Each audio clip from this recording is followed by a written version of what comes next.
Alright, spooky season, which means it's time to get into the holiday spirit with some scary D&D monsters.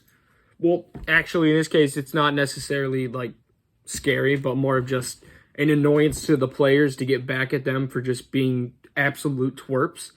So, yeah, here's 10 D&D monsters that'll be sure to get your players, if not packing, to the point of wanting to just leave the table for a few days.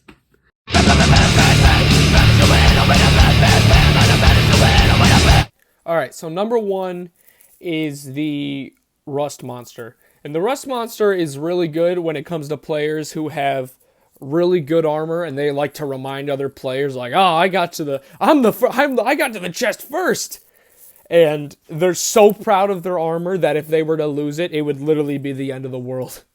Armor, weapons, basically anything important that's made out of metal, even if it's not important, if they just really like it. But this is a good way to get back at them if they are annoying other players immensely. Most of the time, rust monsters are found in, dungeons or caves, or maybe even, it could be found in an abandoned house or, basement of a church, a basement, a cellar. They literally fit anywhere. I think I didn't do research for this, because if you think I did research for this, you're deeply mistaken. Oh, I can leave?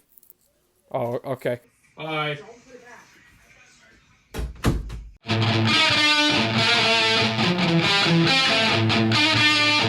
Alright, I am back, and with a slightly better costume than before. I guess I'm a hot dog boy now, I don't know.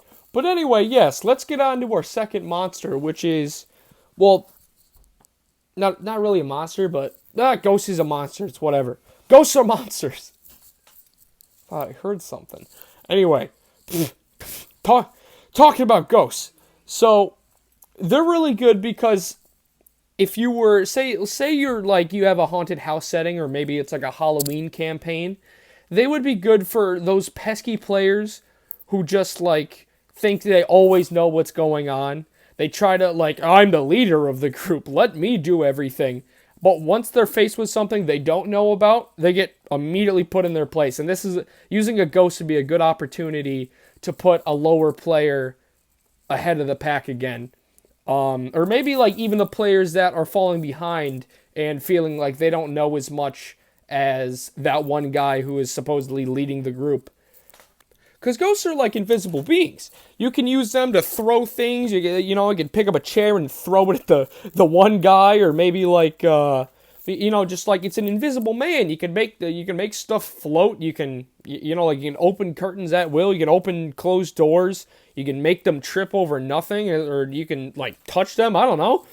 I don't know if they have any abilities. I didn't look this up. I'm assuming they can inflict pain. But yeah, you read the manual, you try it out for yourself. Alright, number 3.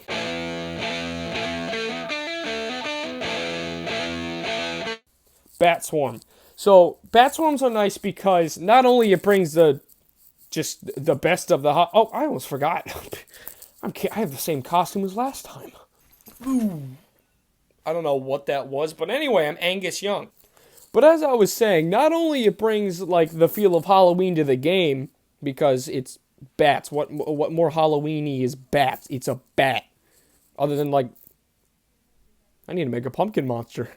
But I feel like if everyone was fighting a monster, especially during Halloween time, maybe the ranger would get some skeletons, make a good challenge, considering arrows don't do skeletons very well, I guess. I don't know. Maybe the barbarian would get some, he'd get a golem or something like that. Something big and undead for him to fight. Maybe equal match in strength, other than just destroying numbers of zombies or skeletons. Or maybe the poor halfling bard is being attacked by a swarm of bats. Maybe he's the little crap that you had to deal with this entire game. He's been messing things up. Send a swarm of bats at him. What is he gonna do? Well, I guess if he's a bard, he can cast Fairy Fire. You played in a game, you see what happens. You're the DM, you decide.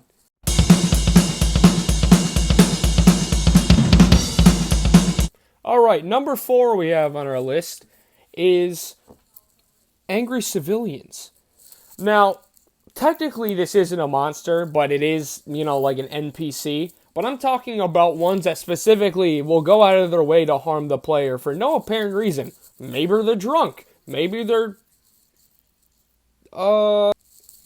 possessed. Maybe they're just a magic user that is, I don't know, it's an evil wizard, or maybe it's just someone who is discriminating against one of the players for no discernible reason other than just, I don't know, you pick.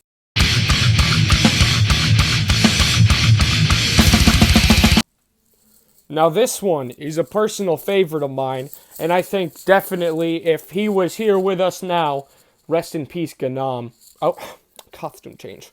Yes, rest in peace, Ganam, because let's be honest. Well, for those of you who don't know, Ganam is basically he's a warlock and he's a gnome, and it doesn't matter what he is not proficient in, he will do it because he always rolls a 20 for things that he doesn't do. But when it comes to casting spells, he can't. He can't cast spells, but he can do anything a barbarian can do. He can freaking knock down buildings by pushing it.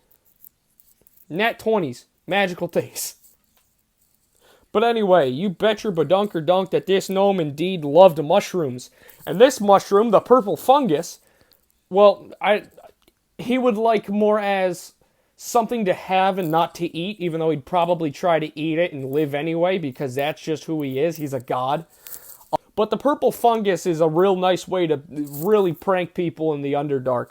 Because say you're the DM and you're getting fed up with somebody, and like, say there's a treasure chest ahead, and you really just want to like, okay, what's a way I can get back at this guy? Oh, I know. I'm going to have a plant hold him to the ground and make sure he doesn't get there first.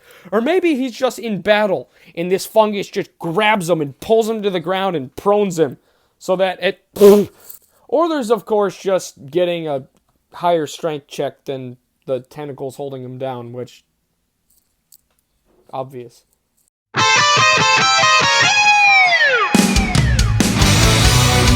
Now this one is another goodie, and this is the Mimic. The Mimic is really good. I would like to use it in like a pirate campaign because the form it uses most is a treasure chest.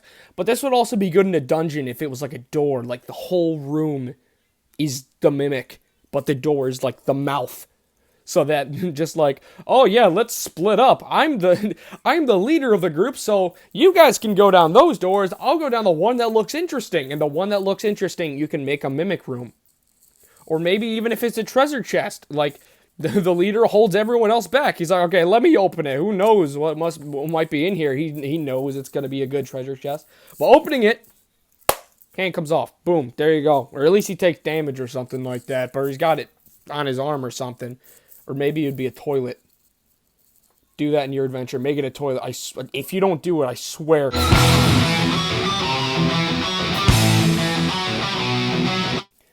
Next up is a sprite. And the sprite is really cool because it's not the same costume if the hat's upside down. I'm going to make that a quote, actually. I need a pen. There, I'm just a hot dog sailor. But yes, the next one is the sprite. And the sprite would be very useful because not only it's like basically you can use them as a swarm, I guess. You know, like a small like army or squadron of just like these little fairy people who are going to attack somebody, but they're also neutral. So you can make the character like earn the hatred instead of just like, they attacked you for no reason. There could be reasoning behind why, especially if you know how they interact with characters, and you know that they're going to treat these sprites like absolute trash, you can just, like, have them attack him.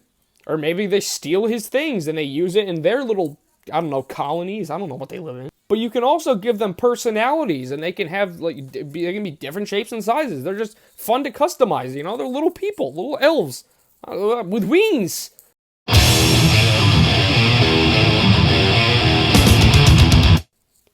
This one I hate with... I'm normal now. This one I hate with every being in my body. It's time to get serious. I hate I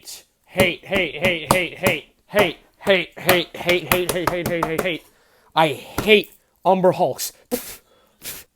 Reason being, I was in an adventure, right, once, and I had to face up against an Umber Hulk because, well, actually, I forgot. Was it my fault? I don't think it was my fault.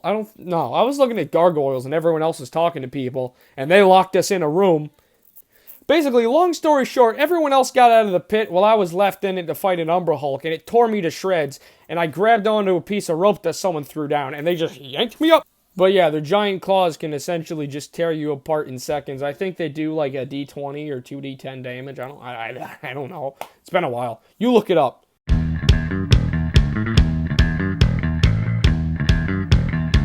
We could not forget the owlbear. The owlbear is not only extremely annoying because it's like a regular bear, but it's so random.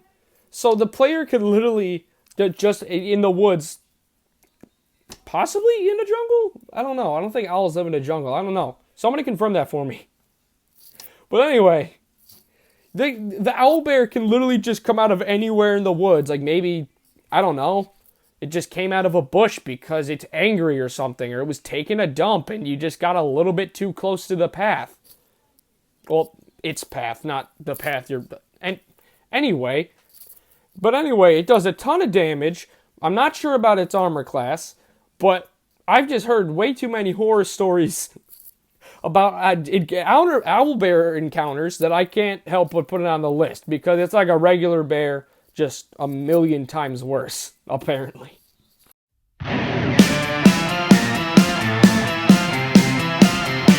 Now, in super Halloween fashion, I couldn't forget about the vampire. The vampire is annoying in several ways to players because not only are they extremely hard to kill, unless it's like a vampire spawn, but not only are they extremely hard to kill, but you also could possibly get infected and turn into a vampire with just a bite or maybe even a scratch, depending on how you want to DM it, depending on how annoying they're being. What? Like, say, especially if the annoying character is someone who clearly would not make a good vampire. Someone who's like, I mean, maybe they'd make a cool vampire, I guess, but they just didn't want to become a vampire, either because, one, they may already be a werewolf or something else that they can transform into, or two, they just wouldn't look like a good vampire. Like, their character does not make a suitable vampire. They would just look dumb. Or maybe it's like, like a lizard folk vampire. Actually, that might be able to work in some ways. I can't think of a race that off the top of my head at the moment that wouldn't make a good vampire, but I bet you could figure it out. You do it, yeah. But yes, that concludes our list today of D&D monsters to annoy your players. 10, specifically. But yes, anyway, it is finally October. That is all for today, and I will see you guys soon. Make sure to like and subscribe. See ya.